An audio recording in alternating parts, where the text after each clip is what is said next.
ಕನ್ನಡ ಸಿನಿಮಾದ ಕಿರುತೆರೆ ನಟ ದಿಲೀಪ್ ರಾಜ್ ಇನ್ನಿಲ್ಲ ಅಂತಲೇ ಹೇಳ್ಬೋದು. ನನಗೂ ಬೆಳಗ್ಗೆ ಅಷ್ಟೇ ವಿಷಯ ಗೊತ್ತಾಗಿದ್ದು. ನನಗೆ ಇವರು ಸತ್ತೋಗಿದ್ದಾರೆ ಅನ್ನೋದನ್ನು ಅರ್ಗಿಸ್ಕೊಳ್ಳೋಕ್ಕೆ ಆಗ್ತಾಯಿಲ್ಲ. ಯಾಕಂದರೆ ಅವರು ತುಂಬ ಚೆನ್ನಾಗಿ ಸೀರಿಯಲ್ಗಳಲ್ಲೆಲ್ಲ ಮತ್ತು ಮೂವಿಗಳಲ್ಲೆಲ್ಲ ತುಂಬಾ ಆ್ಯಕ್ಟ್ ಮಾಡಿದ್ದಾರೆ. ಖ್ಯಾತ ಕಿರುತೆರೆ ನಟ, ನಿರ್ದೇಶಕ ಮತ್ತು ನಿರ್ಮಾಪಕರು ಆಗಿದ್ದ ದಿಲೀಪ್ ರಾಜ್ ಹೃದಯಾಘಾತದಿಂದ ನಿಧನರಾಗಿದ್ದಾರೆ. ಬೆಳಗ್ಗೆ ಅಷ್ಟೇ ಅವ್ರಿಗೆ ಈ ಥರ ಆಗಿದೆ. ಹಾಸ್ಪಿಟಲ್ಗೆಲ್ಲ ಕರ್ಕೊಂಡು ಹೋಗಿದ್ದಾರೆ.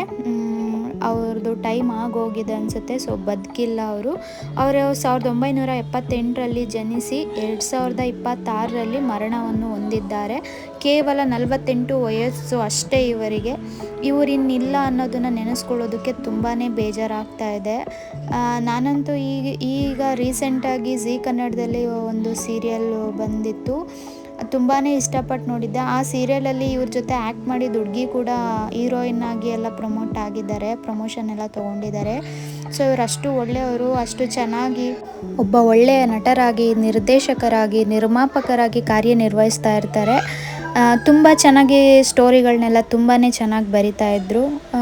ಬಟ್ ನನಗೆ ಬೆಳಗ್ಗೆ ನಿಜವಾಗ್ಲೂ ಶಾಕೇ ಆಗಿದ್ದು ಇವರಿನ್ನ ಇಲ್ವಲ್ಲ ಅಂದ್ಬಿಟ್ಟು. ತುಂಬ ಹೆಂಗಾಗಿದ್ರು, ತುಂಬ ಚೆನ್ನಾಗಿ ಕೆಲಸ ಕಾರ್ಯಗಳನ್ನೆಲ್ಲ ನಿರ್ವಹಿಸ್ತಾಯಿದ್ರು ಒಂದು ಟೆಲಿವಿಷನ್ ಒಂದು ಇದಕ್ಕೆ.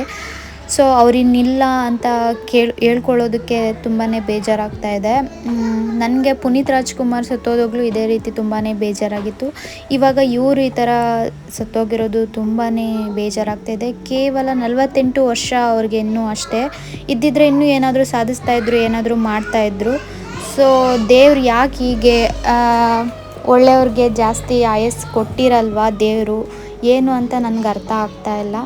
ಕೆಟ್ಟದ್ದು ಮಾಡೋರಿಗೆ, ಏನೇನೋ ಮಾಡ್ತಾ ಇರೋರಿಗೆ ಆಯಸ್ಸೆಲ್ಲ ಚೆನ್ನಾಗೇ ಕೊಟ್ಟಿರ್ತಾನೆ. ಒಳ್ಳೆ ರೀತಿ ಈ ಥರ ಒಂದು ಟೆಲಿವಿಷನಲ್ಲಿ ಜನರಿಗೊಂದು ಒಳ್ಳೆ ಮೆಸೇಜ್ ಕೊಡೋದ್ರಲ್ಲಿ ತುಂಬಾ ಒಳ್ಳೆಯವರಾಗಿದ್ದರು ಇವರು. ಇಂಥವ್ರಿಗೆ ಯಾಕೆ ಈ ಥರ ಮಾಡ್ತಾರೆ ದೇವರು. ಇವಾಗಂತೂ ಎಲ್ಲರಿಗೂ ಹೃದಯಾಘಾತ ಅಂದ್ಬಿಟ್ಟು ಎಲ್ಲರಿಗೂ ಇದೇ ಆಗ್ತಾಯಿದೆ. ಇವನ್ನೆಲ್ಲ ಒಟ್ಟಿನಲ್ಲಿ ಯಾರು ಯಾವಾಗ ಸತ್ತೋಗ್ತಾರೆ, ಯಾವಾಗ ಬದುಕಿರ್ತಾರೆ ಅನ್ನೋದು ಯಾರಿಗೂ ಗೊತ್ತಿರಲ್ಲ. ಇರೋ ಅಷ್ಟು ದಿನ ಎಲ್ರಿಗೂ ಒಳ್ಳೆಯದನ್ನು ಮಾಡಿ, ಎಲ್ಲರ ಜೊತೆನೂ ಚೆನ್ನಾಗಿದ್ದು, ಎಲ್ಲರಿಗೂ ಒಳ್ಳೆಯದನ್ನು ಬಯಸಿ ಅಂತ ಈ ವಿಡಿಯೋ ಮುಖಾಂತರ ಹೇಳೋಕ್ಕೆ ಇಷ್ಟಪಡ್ತೀನಿ. ಆ ದೇವರು ನಿಮಗೆ ಒಳ್ಳೆ ಮರಣ ಕೊಟ್ಟಿದ್ದಾರೆ.